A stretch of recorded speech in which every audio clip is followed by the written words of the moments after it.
é presidente da Associação Portuguesa Blockchain e Criptomoedas, e o António Vilaça Pacheco é autor de um livro que promete, basicamente, fazer com que todos saibamos mais sobre este assunto. O livro chama-se justamente Bitcoin e promete, basicamente, dar-nos as respostas que precisamos para saber o que é a Bitcoin e como é que ela funciona. Enfim, como comprar, investir, fazer trading, como criar uma wallet segura, conhecer as criptomoedas mais importantes e porque é que elas vão mudar o mundo. Antes de tudo, agradecer aos dois. Obrigado a ambos por terem vindo.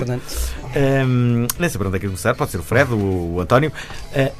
Eu acho que a primeira pergunta que é obrigatória é qual é a diferença entre criptomoedas, Bitcoin, blockchain? Eu não percebo nada, por isso estejam à vontade. Como se eu fosse uma criança de 5 anos, por favor. Ok. Assim, em primeiro lugar, obrigado pela oportunidade de estarmos aqui a poder falar um bocadinho de criptomoedas, que é uma coisa que não acontece muitas vezes, e portanto obrigado pela oportunidade. Não acontece? Não tem acontecido, mas acredito que vai acontecer, vai acontecendo. As pessoas vão ficando mais conscientes sobre o assunto e acho que cada vez há mais mente aberta para falar sobre o assunto. Sim. Assim, a grande diferença, para já, criptomoedas, blockchain, Bitcoin e depois há o nosso dinheiro normal, não é? As coisas são todas bastante diferentes entre si. A blockchain é uma tecnologia que permitiu a criação das criptomoedas. Criptomoedas existem vários e a Bitcoin é uma delas, a mais popular, e daí também ter sido o título escolhido para o livro, porque é a moeda mais sonante e aquela que toda a gente conhece.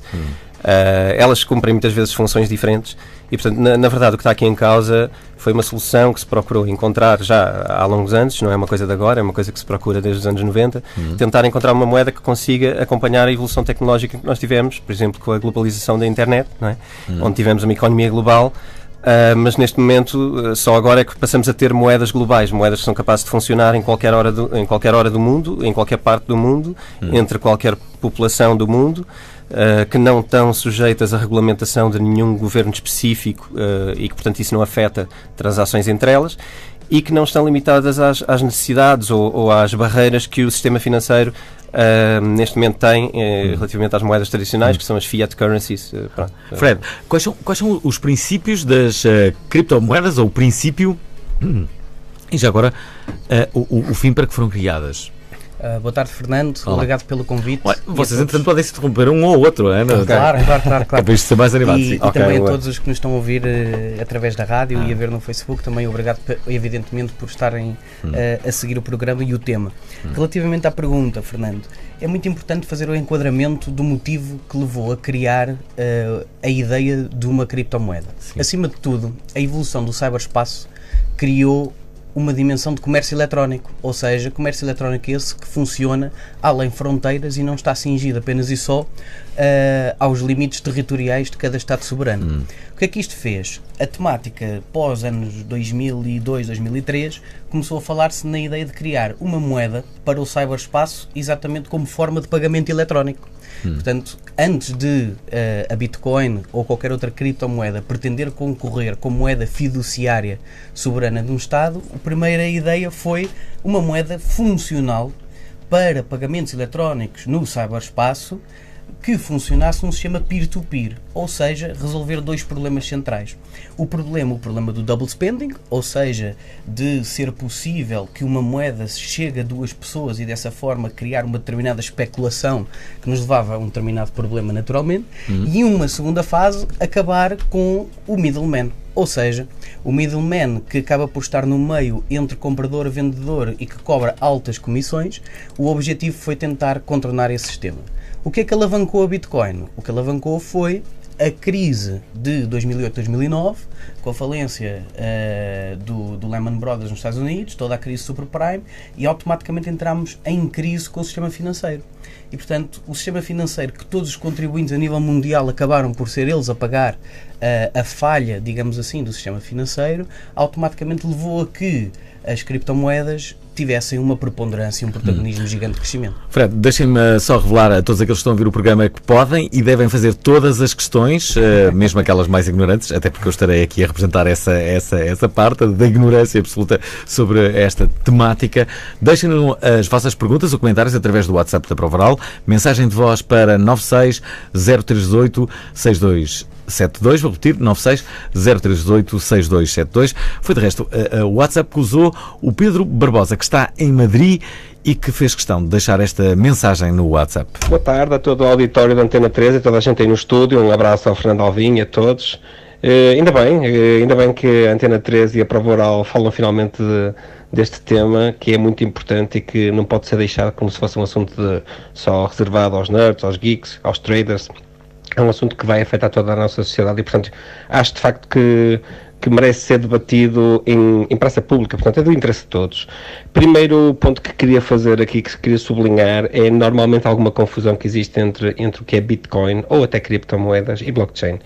E fazer aqui um pouco um disclosure, uma explicação da diferença destes dois temas que são muito diferentes. É uma confusão que normalmente surge porque o blockchain, que é uma tecnologia e não uma criptomoeda, surgiu, digamos, como a tecnologia necessária para o suporte do Bitcoin, portanto, porque o algoritmo de mineração corre em cima de um tipo de blockchain, de um protocolo de blockchain, que é o protocolo do Bitcoin, um dos vários protocolos que existem hoje.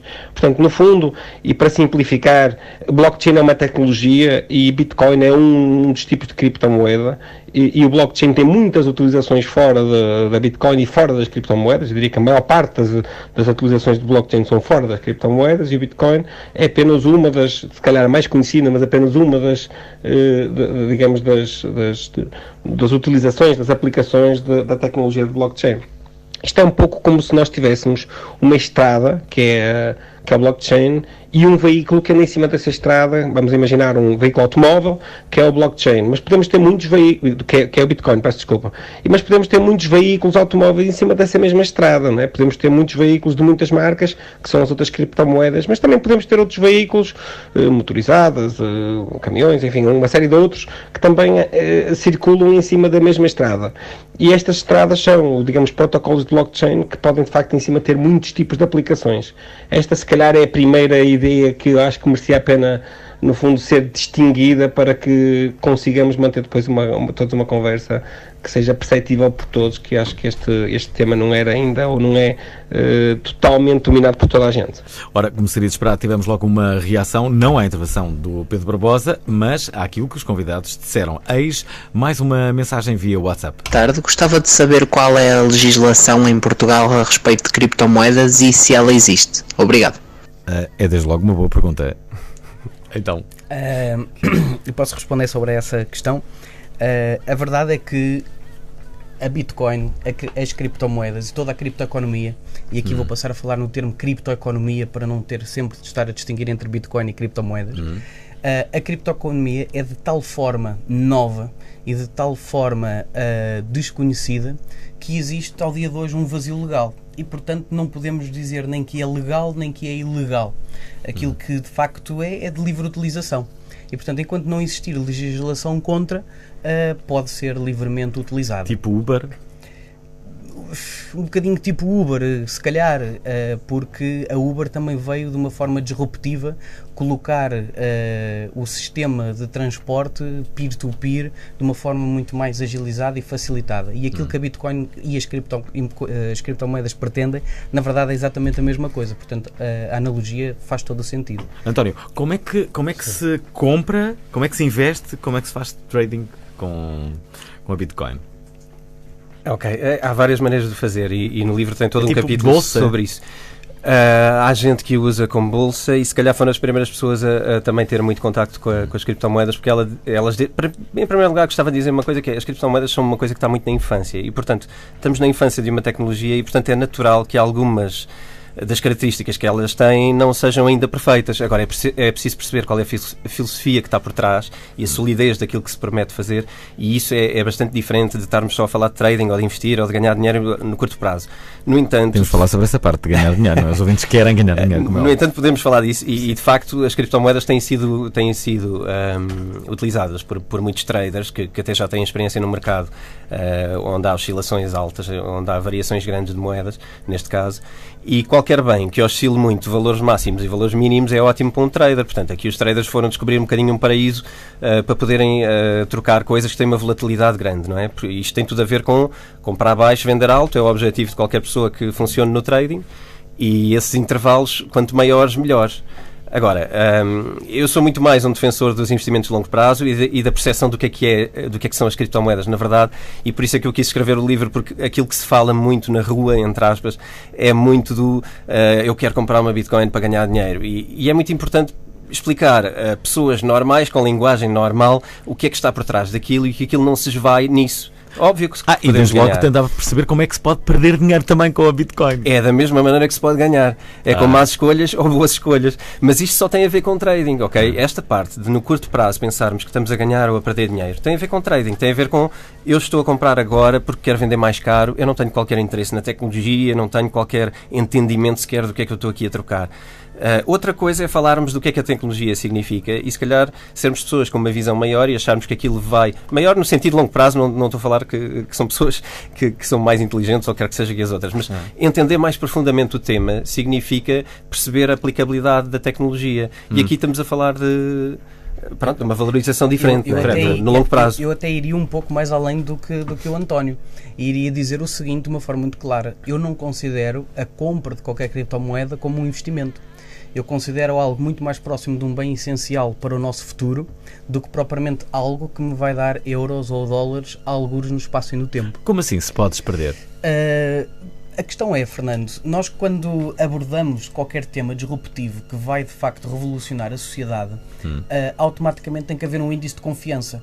E se quiseres, e admito isto perfeitamente como quase um ato de fé de que nós precisamos de facto desta tecnologia para que a nossa sociedade possa ser mais transparente, possa ser mais correta, mais honesta, mais idónea e, portanto, aquilo que está por detrás do conceito das criptomoedas, muito mais do que ganhar dinheiro a curto e médio prazo, é algo que nós podemos deixar um legado para os nossos familiares futuros, onde de facto contribuímos para uma construção de pilares na nossa sociedade que nos últimos 10, 20 anos infelizmente não estiveram presentes.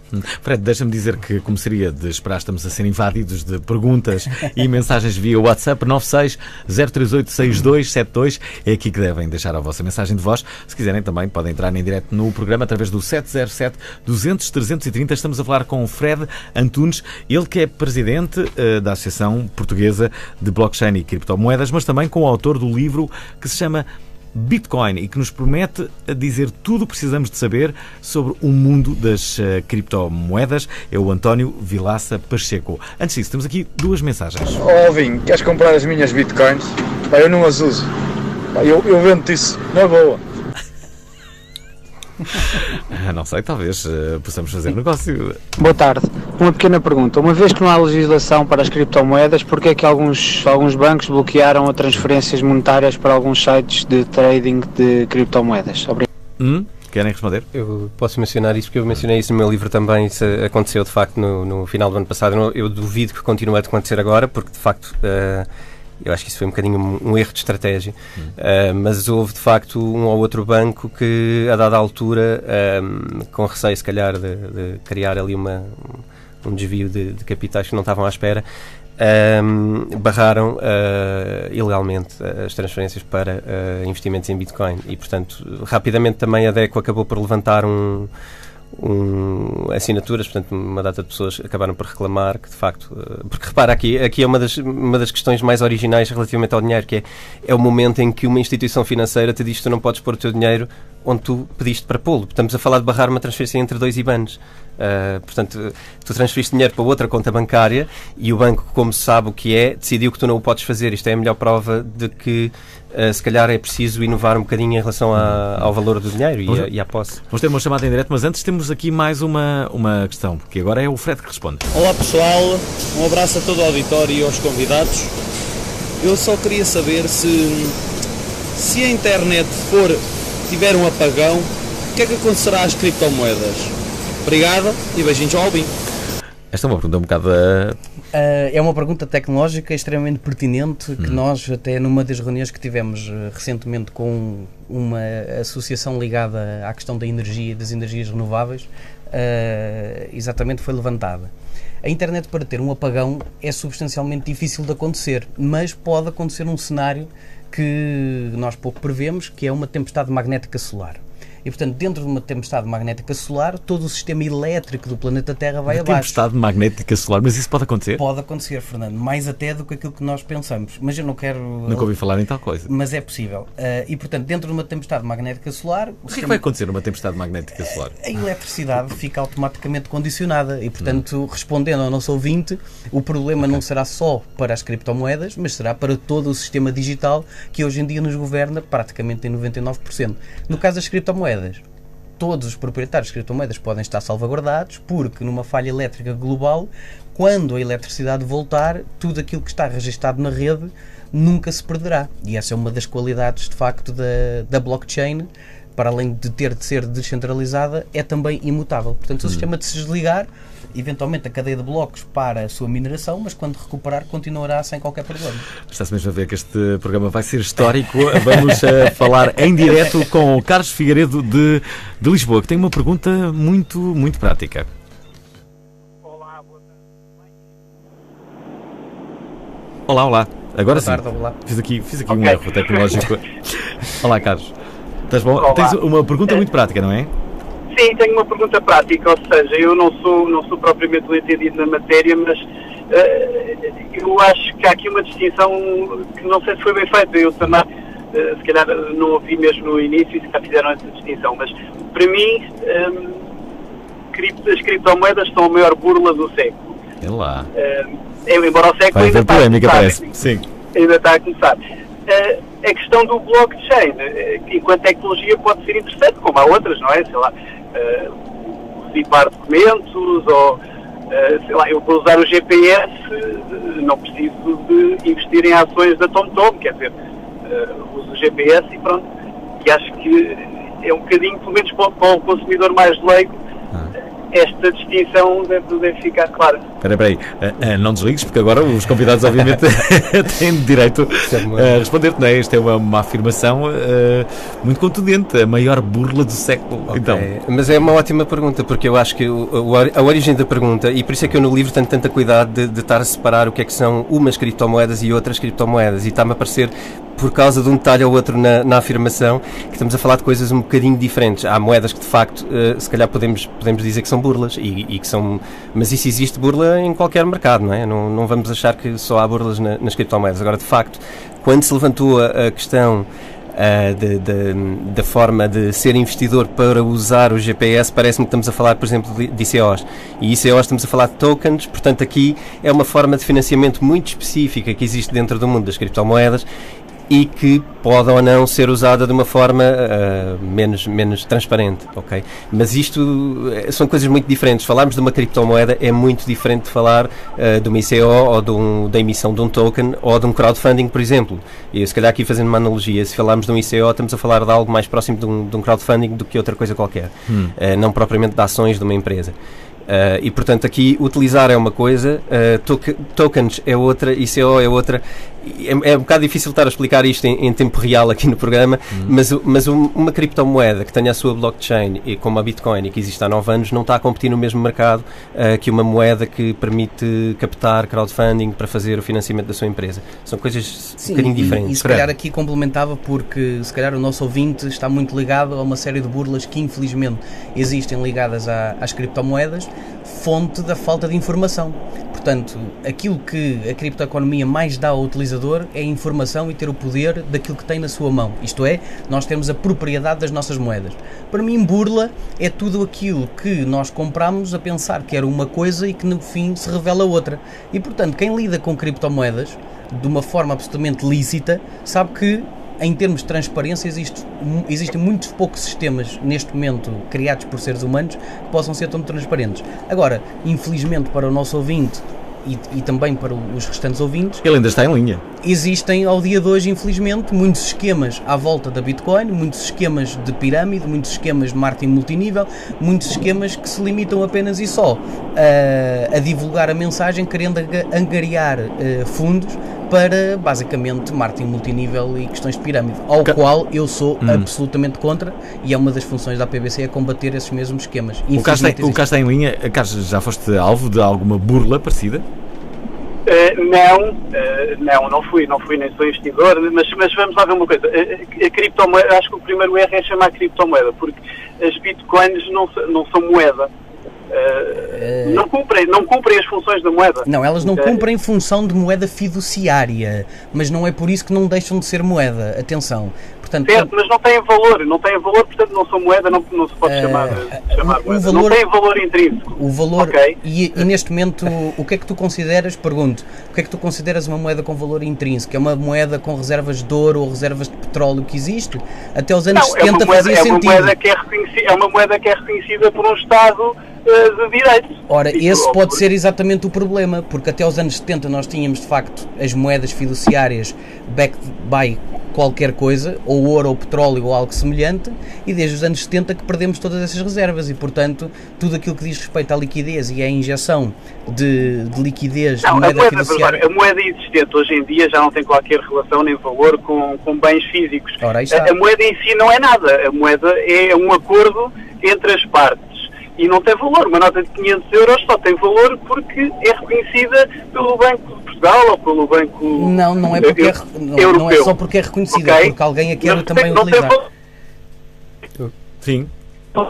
Espera aí que agora estamos a perder-te. Carlos?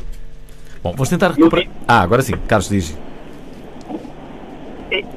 Eu estava a dizer que um bilhete para um espetáculo no dia a seguir já não tem qualquer valor, a não ser talvez algum valor sentimental. Pode ter. E as criptomoedas, quer dizer, têm teoricamente exatamente esse valor, ou seja, não têm valor nenhum.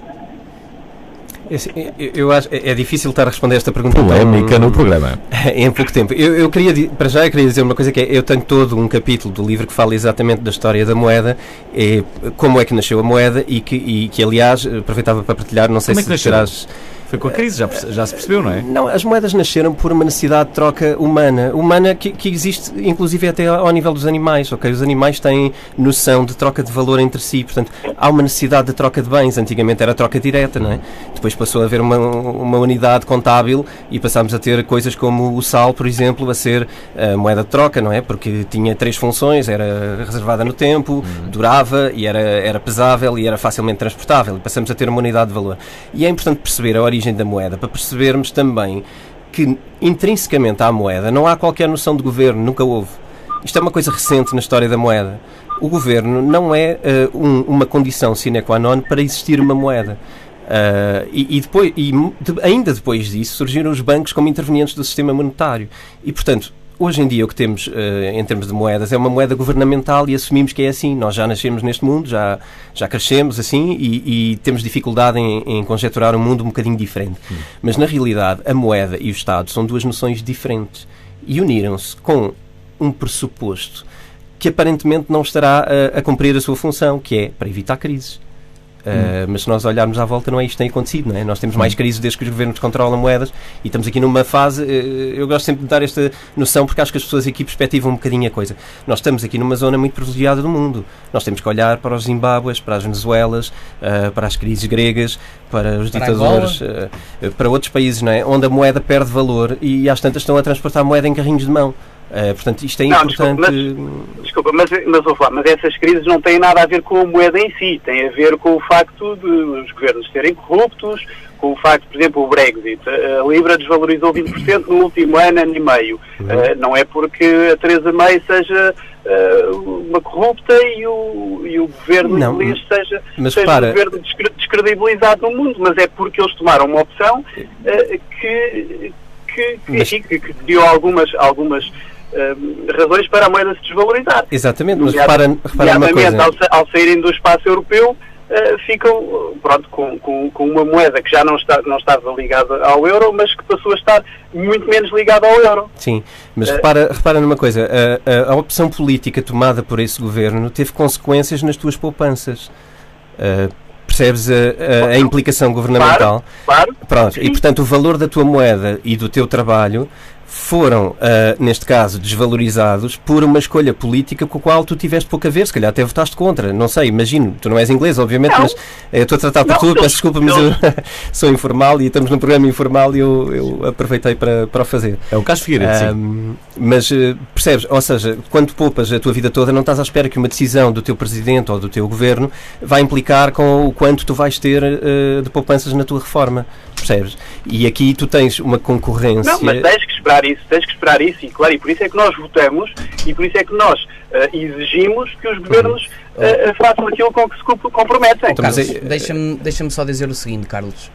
Eu acho que aqui o equívoco é simplesmente o seguinte: não é todas as coisas que nós temos na sociedade, nós não somos obrigados a manter apenas e só um único protocolo. Nós caminhamos para uma sociedade cada vez mais livre, cada vez mais descentralizada, onde várias soluções surgem para resolver determinado problema.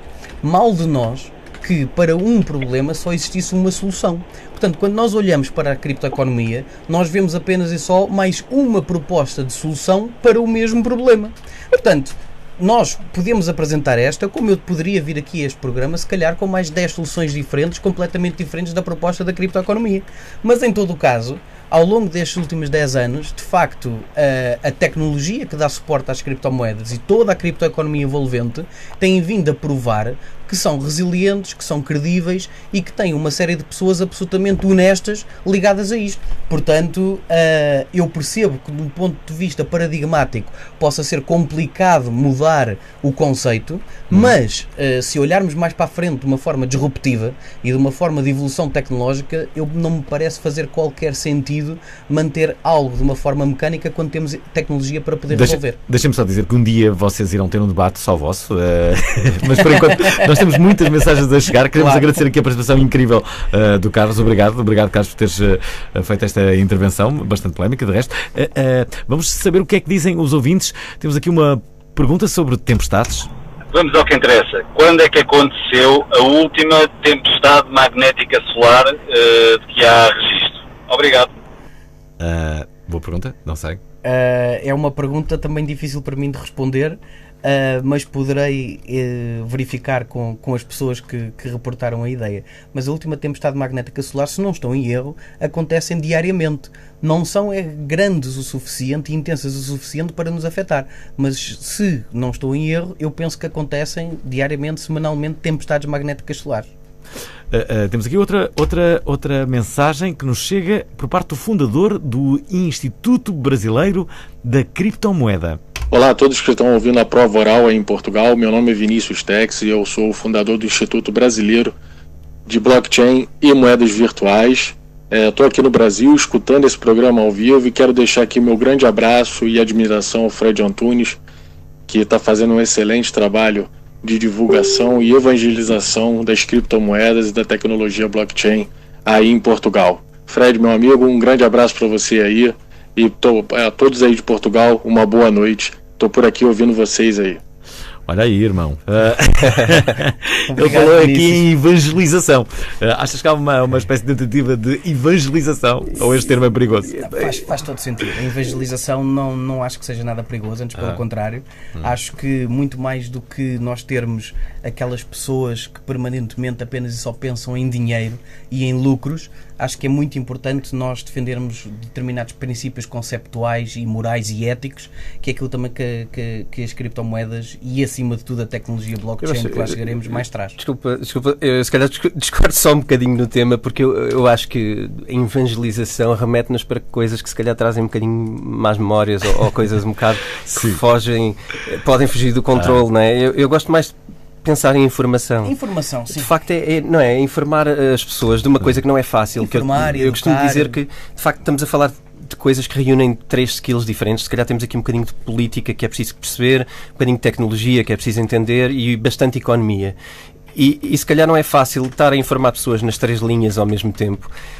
E depois o que eu acho que é tão difícil passar as ideias, que de facto nós só o podemos fazer com fundamentação e com tempo para o fazer e com um discurso organizado. Agora, pronto, depois o que pode levar é alguma radicalização e eu acho que isso também não... Deixa-me ouvir aqui mais 2 questões, 2 comentários por parte de ouvintes deste programa. Gostava de saber em que é que consiste a mineração de criptomoedas e como é que isto pode gerar qualquer tipo de lucro. Obrigado. Um abraço. Bem, antes mesmo de responderem, mais uma questão. Olá, Alvin, parabéns pelo vosso trabalho. Uma questão aí para os convidados. Face à falta de regulamentação nesta área, quais os desafios que entidades de segurança, como polícias e afins, terão face a lavagem de dinheiro, financiamento de entidades terroristas? É tudo. Obrigado e boa tarde. Espera, ainda não respondam, porque temos aqui mais um comentário. Com o António e com o Fred, quando dizem que, de facto, as criptomoedas não são em si mesmo uma burla. Uma burla pode existir em todas as partes da nossa sociedade. Com as moedas, quer dizer, não faltam exemplos de mega burlas que até os próprios Estados têm feito e as grandes empresas têm feito e só os grandes bancos têm feito e que nós andamos todos a pagar. Portanto, esse não é o tema, na realidade. Na realidade é que nós temos que perceber onde é que pode haver burlas e onde é que há maior potencial de podermos ser enganados. E é verdade que hoje uma das formas mais fáceis de fazer funding de empresas é fazer uma ICO, portanto é fazer uma Initial Coin Offering, portanto no fundo o aparecimento de uma nova moeda, e portanto as pessoas que compram essas novas moedas têm que estar informadas, têm que estar preparadas exatamente como quando compram ações de uma startup que não conhecem do outro lado do mundo, na Índia, na China ou aqui em Portugal. Portanto é uma questão de consciência e de informação, não é nada mais. Esta tecnologia não traz nem mais nem menos fraude. Ora, querem responder? Ainda se lembram das questões? Mineração e desafios da são população. três coisas, não é? Eu se calhar posso responder à questão da mineração e depois deixo a questão dos desafios, mas também gostaria de poder pronunciar sobre isso. A questão da mineração é muito simples, e até para clarificar a questão da burla. Tem a ver, acima de tudo, com a questão da emissão do dinheiro. Ou seja, no sistema fiduciário tradicional existe um governo central, uma Reserva Federal Americana, um Banco Central Europeu, que decide quando e como emite nova moeda. E, portanto, pode injetar liquidez no mercado sem existir qualquer tipo de controle ou supervisão teórico, não é? Ou prático sobre esse mesmo assunto. Na mineração de criptomoedas, basicamente, a blockchain funciona com um conjunto de voluntários que concordam entre si dar suporte voluntariamente ao sistema. E, portanto, o que é que falamos? Falamos aqui de, no fundo, o conjunto de testemunhas que é responsável pela validação das transações, pela validação das quantidades de moeda que existem em cada uma das carteiras. De forma a que nunca seja possível a algum super administrador do sistema criar aquelas famosas imparidades que nós tanto ouvimos falar. E essa mineração como é que funciona? Funciona com um computador. Quem nos está a ver através do Facebook, eu tenho aqui um Antminer S3 de 2014. Atenção que isso merece ser visto. Sim. Onde está? Exato. Sim, estamos a ver-te. Está aqui uma. Isto para as pessoas que estão a ver a transmissão em direto no Facebook e também em algumas partes no Instagram. Estamos a mostrar o quê? Pronto, nós estamos a mostrar neste momento um Antminer S3, exatamente composto por chips ASIC, que são, digamos, uma das formas de minerar Bitcoin.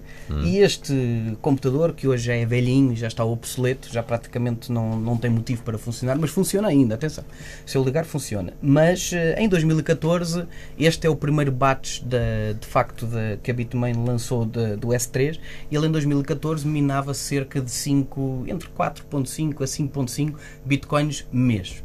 E o que é esta questão do ganhar dinheiro? Eu sou um bocadinho contra esta questão do ganhar dinheiro, porque a mineração nunca deve ser vista diretamente por uma questão de lucro. Deve ser vista, acima de tudo, pelo contributo que cada cidadão dá para que o sistema seja transparente, descentralizado e tenha suporte dos utilizadores. E, portanto, eu sou um bocadinho contra a ideia de vamos só minar para ganhar dinheiro. Em segundo lugar, também lembrar o seguinte, para quem nos está a ouvir e que pode ter uma visão um bocadinho mais técnica sobre a mineração deve ser, no fundo, a forma como nós, a longo prazo, conseguimos adquirir criptomoeda, contribuindo para o sistema, e que o sistema, no fundo, nos dá um pagamento pelo nosso trabalho elétrico, pelo nosso trabalho de manutenção da máquina, etc, etc.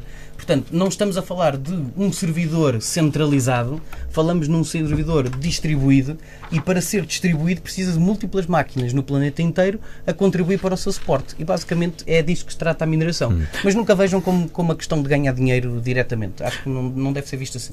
E a verdade é esta. Pegamos em algumas criptomoedas, oferecemos aos Tony Delmar, assim se chamam, e eles fizeram este jingle novo para a prova oral. 4, 3, 2, 1, 0, all in.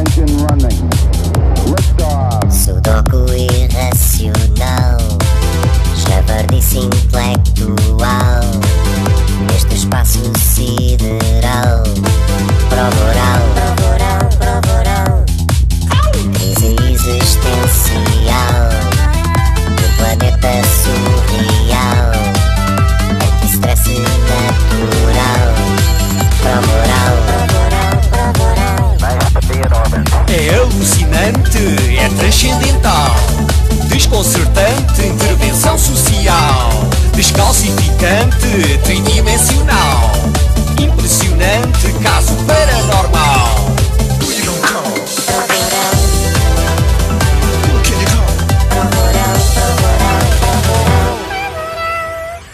Ora, está aqui Tony Delmar a ajudar-nos com um jingle novo. Já agora são muitas as opiniões que circulam não só no nosso WhatsApp, mas também no Facebook. Aqui o Rui Pedro diz: o que é que os convidados têm a dizer sobre o facto do criador da Bitcoin comer o seu próprio pénis caso o Bitcoin não atingisse os 500 mil? Isso não está equivocado. Não é minimamente o criador da Bitcoin. É uma grande confusão. Mas alguém quer comer o próprio pénis? Uma coisa é o Satoshi Nakamoto, outra coisa é o John McAfee. John McAfee é um famoso empresário, proprietário do McAfee Antivírus, um dos seus mais recentes sucessos, ou mais antigos sucessos. Sim, e o John McAfee é um grande apoiante, um grande promotor das criptomoedas. E então ele disse que, de facto, se até 2021... Aqui dizem que é 2017, portanto já passou... Não. 2021? O que ele disse foi, se até 2021 a Bitcoin não valer $100 mil, ele comeria o seu próprio pénis, basicamente.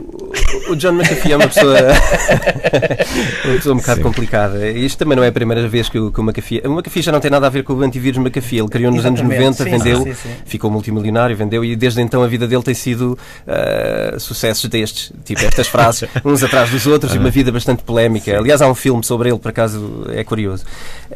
As declarações dele são sempre polémicas em qualquer... Aliás, ele já concorreu para presidente dos Estados Unidos agora nas últimas eleições. Portanto, ele é uma pessoa muito polémica e que mantém a sua fama mundial também através de declarações radicais, mas é um crente forte da área das criptomoedas e principalmente na Bitcoin. Deixa-me dizer que não param de chegar mensagens novas. Então, boa tarde a todos aí na Prova Oral. Eu tenho aqui uma teoria que gostava que os convidados me desmentissem. Eu acho que existem provas suficientes para concluir que a Bitcoin e algumas outras criptomoedas são uma forma apenas de financiamento do programa nuclear da Coreia do Norte. Gostava que os convidados me desmentissem. Obrigado. Eu não sou ninguém para... É uma teoria da conspiração altamente complicada de provar. É lógico que tanto o governo norte-coreano como o governo norte-americano, como o governo japonês, australiano, se calhar um bocadinho até já o português, podem estar ligados à criptomoeda, porque uma das possibilidades é de facto essa, e com toda a certeza que os grandes players estão extremamente atentos a toda a situação. Agora, dizer que o presidente da Coreia do Norte é financiado através de Bitcoin, eu gostaria até, porque se isso acontecesse, significava que a Bitcoin já era de facto algo muito importante e extremamente valioso no mundo.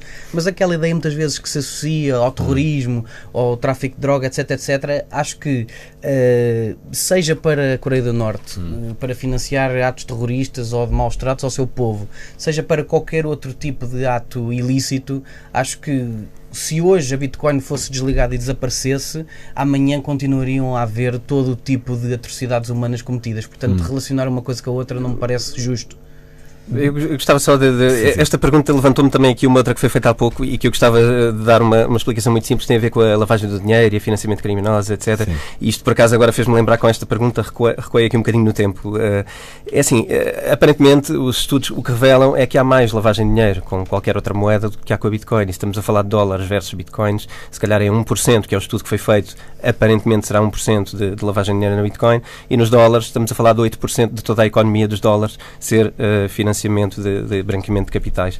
Outra coisa importante é perceber que alguns das pessoas que lavam dinheiro têm licenças bancárias nos Estados Unidos, exatamente. E portanto não é para aí que precisam de Bitcoin, que aliás não é nada boa nem nada anónima para se fazer lavagem de dinheiro, ok? Era importante distinguir, há moedas melhores. 100% com António. Acho que é uma verdadeira fake news esta questão de associar é uma questão fácil, não é? Há que dizer que os dois convidados não se conheciam até este programa. Não. Mais uma vez que lembro quem é que são. Temos aqui o Fred Antunes, que é presidente da Associação Portuguesa de Blockchain e Criptomoedas, mas também o António Vilaça Pacheco, que tem um livro, sobretudo para as pessoas que querem saber mais sobre o assunto, que se chama Bitcoin e que nos promete saber tudo sobre o mundo das criptomoedas. Temos aqui um ouvinte que lança um desafio. Boa tarde. Gostaria de deixar um desafio aos convidados para explicarem a diferença entre dinheiro e moeda e também, já agora, o problema da confiança que o blockchain veio resolver. Obrigado. Então. Ok. Começando pela blockchain, que é se calhar mais direto de explicar. A blockchain veio resolver um problema matemático, não é? Através da criptografia, um problema matemático que nos... Eu até já mencionei isto noutros programas, mas volto a referi-lo, que é... os documentos digitais nós podemos duplicá-los, não é, com copy-paste, e isto é fácil. Eu faço muitas analogias no livro por causa disto, porque isto é difícil de entender e se nós formos a analogias fáceis, isto fica muito fácil. Nós copiamos qualquer documento com copy-paste e está duplicado, e no mundo digital isto é uma verdade absoluta. Qualquer documento é duplicável. Portanto, a invenção do Satoshi Nakamoto na altura foi o impedir a duplicação, que há pouco o Fred mencionou, o double spending, que é isso que está em causa, a duplicação do dinheiro, não podemos gastar duas vezes a mesma moeda, neste caso a mesma Bitcoin, que foi a que ele criou. A blockchain o que vem fazer é criar uma forma descentralizada de o fazer. Hoje nós temos isso com a moeda através dos bancos e das instituições, mas mais uma vez voltamos ao intermediário no dinheiro, que é uma coisa que foi extinta com a blockchain, ou seja, a própria blockchain consegue fazer validação do double spending a partir do momento que tu tens uma descentralização de registros de bases de dados, onde todas as trocas são registadas e assim que uma é feita, ela é registada e portanto tu não consegues voltar a gastar duas vezes o mesmo dinheiro. António, isto tem a ver com a blockchain. Uma pergunta, o que é o mining? O mining é uma contribuição que... O mining, na verdade, tem duas funções. Uma é esta, que é impedir double spendings e fazer registro. E a outra é processar as transferências. Portanto, tu ao processares uma transferência estás a validar se é verdadeira ou não. Eu costumo comparar a blockchain um bocadinho a um tribunal da verdade, onde quando tu tentas enganar, és rejeitado e, portanto, automaticamente só pode haver um proprietário de cada moeda. O mining é cada um dos elementos de processamento que valida essa transferência, ok? Tu imaginas... são muitos CPUs, portanto, são muitos computadores. Neste caso já não são CPUs. O Fred trouxe um exemplo de um ASIC, que é uma coisa que processa hoje, porque os nossos computadores que antigamente serviam para processar o mining, hoje em dia já não são capazes, porque a quantidade de transferências e a complexidade tem aumentado. E o que acontece com o mining é processar informação em troca de um pagamento. Portanto, um miner, na verdade, é um serviço. Tu estás a prestar um serviço a uma rede, e em troca, e a forma de tu garantires que é verdade é tu seres remunerado na própria moeda que estás a processar. O que significa que não tens interesse em denegrir a qualidade dessa moeda. Fred, okay. O que é a tokenização? É assim que se diz? A tokenização, antes de responder à questão da tokenização, deixa-me só dar um exemplo preciso que eu acho que mais facilmente quem nos está a ouvir vai compreender como é que a blockchain funciona. A blockchain vem resolver um problema chamado Byzantine Fault Tolerance, que basicamente era como é que um general romano consegue comunicar como é que o imperador romano consegue comunicar com os três generais de maneira que eles não sejam corruptíveis e não comuniquem entre si. De forma a gerar um consenso de 51% que possa fazer passar uma validação. O que é que isto significa? Um dos exemplos que nós temos na nossa sociedade tem a ver com a nossa própria democracia e a forma como a nossa Assembleia da República funciona, ou até como um município, através do orçamento participativo, funciona. Portanto, nós, em vez de estarmos acostumados a que alguém decida por nós, quando temos um sistema de blockchain, nós participamos no conjunto de decisões e validações dessa mesma blockchain. E participamos como sendo voluntários através da mineração ou através de um stake, de uma reserva de valor que fazemos, através depois de vários algoritmos. Respondendo à pergunta da tokenização, a resposta é muito simples. A tokenização está há mais de 100 e poucos anos na nossa sociedade. Um exemplo prático que posso dar para quem nos está a ouvir é quando nós, por exemplo, vamos a uma superfície comercial e não temos o que comprar para a nossa namorada, para a nossa mulher, para um familiar nosso, um presente, nós compramos um voucher. E, portanto, nós trocamos 50 euros por um voucher dessa superfície comercial e depois entregamos esse voucher na noite de Natal ou no aniversário para a pessoa depois ir a essa loja comprar algo. Basicamente, aquilo que essa superfície comercial faz é emitir um token ao qual se compromete com a reserva de valor de 50 euros pelo qual trocou, em como essa pessoa pode ir a essa loja, essa superfície comercial e troca os 50 euros por produtos ou serviços prestados por essa mesma companhia. Fred, temos aqui uma opinião de um ouvinte. Olá Alvin, olá convidados. Eu acho que a maior burla que alguma vez foi feita em relação às moedas, não foi em relação às criptomoedas, foi quando eles deixaram de indexar uma moeda a um bem físico. Isso sim foi a maior burla de sempre. Era o que eu estou a querer dizer. Já tinha falado sobre esse assunto, mas aqui eu também quero fazer um pequeno ponto, que é, eu de forma alguma, eu sou contra o sistema bancário tradicional, atenção, e estas opiniões muitas vezes vivem muito sobre fundamentalismos e alguma anarquia até de alguma revolução. Eu não acho que a solução passe de maneira nenhuma por aí. Acho que o papel dos bancos é absolutamente fundamental e crucial na nossa sociedade. Agora, têm que ter um papel muito mais regulado e idóneo do que propriamente aquilo que aconteceu nos últimos 10 anos. Olha, algumas opiniões que estão no Facebook, uma delas é do Tito José Ferreira Figueiredo. Ele diz: a última tempestade solar importante registada aconteceu quando quase não havia rede elétrica. O Rui Aguiar diz: o objetivo da criptomoeda será acabar com a currency wars, volatilidade da moeda. Infelizmente o mindset hoje em dia parece que é o oposto. Ivo Monteiro diz: e as outras moedas são feitas por quem? Patrícia Rodrigues diz: as criptomoedas podem ser trocadas pelo dinheiro que usamos atualmente, ou só existe e pode ser usada virtualmente. Já agora, mais extensa a opinião do Marcos Silva. Ele diz: eu, como investidor de longo termo, penso que as pessoas, acima de tudo, têm de fazer a sua própria investigação. O que está a acontecer este ano é uma limpeza no aspecto de retirar das cenas as weekends onde as baleias estão a acumular. Correto. Isso acontece na Bitcoin, mas não só. Eu aconselho, e tenho amigos e familiares que estão a entrar agora, porque para o ano vai ser um pouco tarde devido ao aumento que vai existir até o final do ano. Deixem o verão passar e vão ver os bancos e outras instituições a trazer e abrir contas especiais onde os grandes investidores terão a segurança que necessitam para assegurar os milhões. Coinbase, uma trader American, abriu agora uma dessas contas. Será que eu disse bem? Bem, abram os olhos, cripto está para ficar. Se não for a Bitcoin, será outra, mas está para ficar. Pedro Sousa diz: quando investimos em cripto, não estamos no fundo a comprar eletricidade mais cara? É boa pergunta. Tânia Carroça de Faro diz: onde e como investir? Esta é possivelmente a pergunta mais vezes repetida. Já agora, talvez eu junte a esta pergunta: o que é que vocês acham que para um iniciante que está a ouvir este programa deverá fazer, de forma a que vocês não se sintam culpados do conselho que vão dar a seguir, não é? Para não perder dinheiro e assim só para perceber o que é? Fernando, eu minei as minhas primeiras bitcoins em mais ou menos setembro de 2009. Portanto, acompanho isto praticamente desde o início e posso dizer que não sei tudo. Portanto, a primeira coisa que eu recomendo a qualquer pessoa que queira de facto comprar criptomoedas, porque eu recuso o termo investimento, quem quiser comprar criptomoedas, a primeira coisa que deve fazer é ler muito, procurar informação através da internet, ler fóruns, conhecer o bitcointalk.org, conhecer os fóruns de discussão no Reddit, associar-se a alguns grupos de discussão, inclusive em português, no Discord, no Telegram, e poder seguir a informação.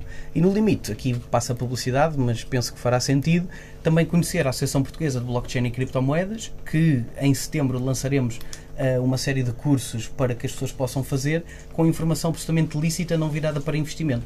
Olha, já que falas nisso, se quiserem encontrar também o António, o autor deste livro, que se chama António Vilaça Pacheco, ele tem um website onde escreve, de resto, que é neste endereço, vidaself.com. Tem uma área de negócios e dinheiro e tem lá todos os contactos relativos a criptomoedas. Mail, Twitter, Facebook, podcast Bitcoin Talks, não é? Exato. Onde tu falas com pessoas ligadas ao meio. Sim, não. Quem é que são as pessoas quem é a pessoa mais influente a este nível no mundo das Bitcoins?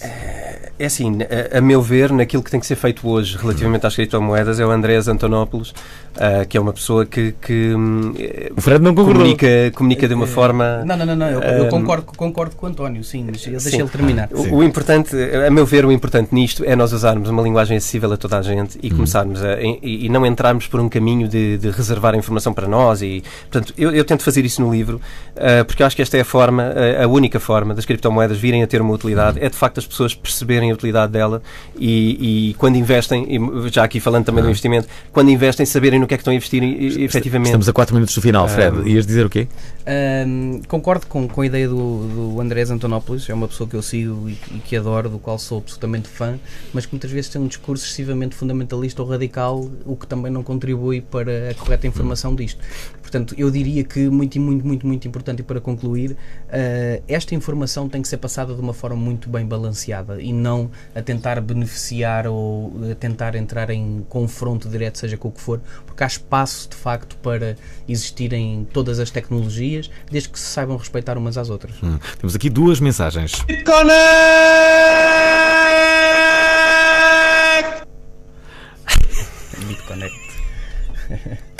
Eu acho que isto era um grito para Conan Osiris, que foi convidado do nosso programa na semana passada. Já agora, uma outra pergunta, uma pergunta complexa. Boa noite aos presentes. Dirijo-me mais propriamente ao Fred Antunes, porque o conheço pessoalmente. Agradeço que me possam explicar o seguinte. É fácil perceber o conceito de blockchain nas criptomoedas, mas gostaria de perceber o conceito de blockchain nas Distributed Ledger Technology, por não ser praticável fazer uma mineração. O que é que faz neste sentido a garantia de validação? No livro não fala sobre isto, pois não? António, fala. No livro distingue o que é uma blockchain descentralizada de uma blockchain centralizada. Se é essa a pergunta, eu acho que está bem explicado no livro. Uma blockchain, para mim, e não é para mim, quer dizer, para ela ser útil e cumprir a função que tem e que augura ter em termos de um equilíbrio a nível da criptomoeda, tem que ser descentralizada, e ser descentralizada implica portanto, que os mineradores, neste caso, que falámos há pouco, não têm relação entre si e que, portanto, não conseguem influenciar o resultado de uma transferência. Isso não passa a ser uma moeda manipulável de alguma forma e, portanto, voltamos ao mesmo, voltamos a ter uma moeda que não é uma alternativa. Porque aqui eu não deixei ainda muito claro, se calhar, a minha posição, mas quero deixar claro que eu não sou contra as moedas que existem hoje. Eu simplesmente acho que criou-se uma necessidade de haver uma alternativa, ok? Para quando ela seja necessária, nós termos a possibilidade de ter outra forma de reservarmos o nosso dinheiro ou termos uma alternativa para funcionar. É competência, não é competência, é competitividade. Nós temos competitividade em quase todos os negócios, não temos na moeda, e a moeda não faz sentido não haver competitividade na moeda. Elas cumprem funções diferentes, ok? Complementando o António e respondendo ao nosso ouvinte de uma forma muito rápida e objetiva, aquilo que muitas vezes acontece é uma misinformation, onde nós falamos as blockchains podem ter 3 tipos: blockchain pública, híbrida ou privada. E quando nós entramos dentro de uma blockchain privada, automaticamente, na minha opinião, e respeitem-me todos aqueles que não concordam com a ideia, mas é a minha visão, como o António disse bem, faz todo o sentido que quando nós temos uma blockchain, o princípio de blockchain tem que ser descentralizado e não pode haver um controle por uma só pessoa de todos os nodos de consenso, ou seja, todos os computadores que fazem validações. E para isso nós temos soluções como a Distributed Ledger Technology e, portanto, tudo o que são DLTs privadas, como o Hyperledger, como o R3 Corda, outras soluções que existem, são, na verdade, muito mais aplicáveis a empresas e ao negócio corporativo do que propriamente a blockchain. Aquilo que existe, Fernando, é uma febre muito grande, um hype muito grande à volta da palavra blockchain e, portanto, se houver uma conferência de DLT a falar, hoje vamos falar de DLTs, se calhar há muito poucas pessoas presentes. E se falarmos de blockchain, automaticamente é uma buzzword que cai no nosso ouvido e que nós muito mais fácil reagimos. Mas DLTs para o setor privado e corporativo, na minha opinião, e blockchains para organismos públicos, para entidades que necessitam de uma supervisão com o dinheiro de todos os contribuintes, etc. Estamos a acabar o programa. O que é que acham que é essencial ainda dizerem sobre este assunto para a enorme quantidade de pessoas que estão a ver-nos? Não quero perder uma das mensagens que houve um ouvinte que enviou, que falou exatamente sobre a aplicação prática das criptomoedas. Eu estive recentemente em Tóquio, no Japão, e é muito simples perceber o conceito da criptomoeda. A criptomoeda pode ser uma forma de pagamento em qualquer restaurante, em qualquer hotel, em qualquer loja, posto de combustível, etc, como é hoje em dia o euro, ou o dólar, ou o iene, ou o yang, ou seja, ela qualquer outra moeda. E de facto esta experiência eu queria partilhar com os ouvintes, de ter estado em Tóquio, e em Tóquio eu ter conseguido fazer todos os meus pagamentos, desde o momento em que aterrei no aeroporto até ao momento que voltei para Portugal, sem necessitar de trocar euros por ienes e podendo fazer todos os meus pagamentos. E quando digo todos, digo desde a cerveja japonesa que quis beber até ao sushi que quis comer. Portanto, é boa a cerveja japonesa? É muito boa, é deliciosa. Agora com Fukushima fica-me sempre uma ideia um bocadinho complicada no cérebro. Sim. Mas é muito boa. António, e tu, para o final, o que é que achas que é essencial as pessoas saberem antes de acabarmos este programa? Eu acho que o importante é passarmos aquela fase de se calhar olharmos para as criptomoedas só como uma questão de especulação e tentarmos informar-nos um bocadinho mais e ler um bocadinho mais. Obviamente que eu publiquei o livro com esse intuito e foi sempre com o intuito de informar mais. E eu acho que é um início, não tem que ser um fim. Acho que as pessoas devem se informar mais disto, porque de facto as coisas estão a mudar e de facto existem oportunidades. Portanto, quem estiver a olhar para as coisas e estiver atento pode de facto ganhar dinheiro com isso. Mas isto não é só para especular. Um último ouvinte que está em linha, tem que ser muito rápido, que já ultrapassamos o tempo. Olá, estás bom? Sim, viva. Olá, Hugo. Tens de ser muito rápido. Sei que és entusiasta do assunto. Eu acho, antes de mais, acho que quero dar os parabéns à iniciativa. Acho que a iniciativa é muito positiva. Mas gostaria que, e já foi respondido, portanto, a importância da descentralização das moedas. Portanto, é importante fazer a distinção entre a moeda descentralizada e a moeda centralizada. Os Ponzi Schemes, acho que é muito importante, exatamente porque há um desconhecimento do próprio mercado, portanto, e a falta de regulamentação do mesmo leva a que muitas portanto, empresas, e também já foi falado... Tens de ser rápido. Gostaria que, em relação à mineração, e pronto, isto como é que no futuro, até porque a mineração está a aumentar, especialmente moeda, sei lá, de algoritmos como o SHA-256. Vamos ter que acabar. Obrigado, Hugo, aqui pela tua intervenção. Não temos mais tempo. Agradecer também aos dois, ao Fred e também aqui ao António. Fred. Queria só em 10 segundos poder dizer o seguinte: a todas as pessoas que queiram comprar ou investir em criptomoedas, tenham sempre a noção que as moedas têm que estar na sua propriedade. Ou comprar o livro do António e poderem saber como criam uma wallet e poderem guardar as moedas, ou através de um destes dispositivos que eu trouxe, chamado Nano Ledger S, que efetivamente vos dá o poder das criptomoedas na vossa mão. Portanto, tudo o que sejam esquemas, e respondendo ao ouvinte, tudo o que sejam esquemas que efetivamente a pessoa paga a alguém, que dê dinheiro a alguém, mas não fica as moedas na sua posse, nunca deve entrar num sistema desses. Portanto, querem criptomoedas, a criptomoeda tem que estar sempre na nossa mão. Não se esqueçam, podem ganhar, mas também podem perder. Por isso, todos os cuidados são poucos. Queremos agradecer a ambos. Obrigado por terem vindo. Já seguimos Pedro Codas na Antena 3 amanhã. Não percam a emissão, que vai ser em direto do CCB. E porquê? Porque o Centro Cultural do Belém faz agora 25 anos. E nós vamos estar lá para dar os parabéns ao CCB, ao edifício e às pessoas que ali estiverem. Obrigado então. Já a seguir temos Pedro Costa na Antena 3.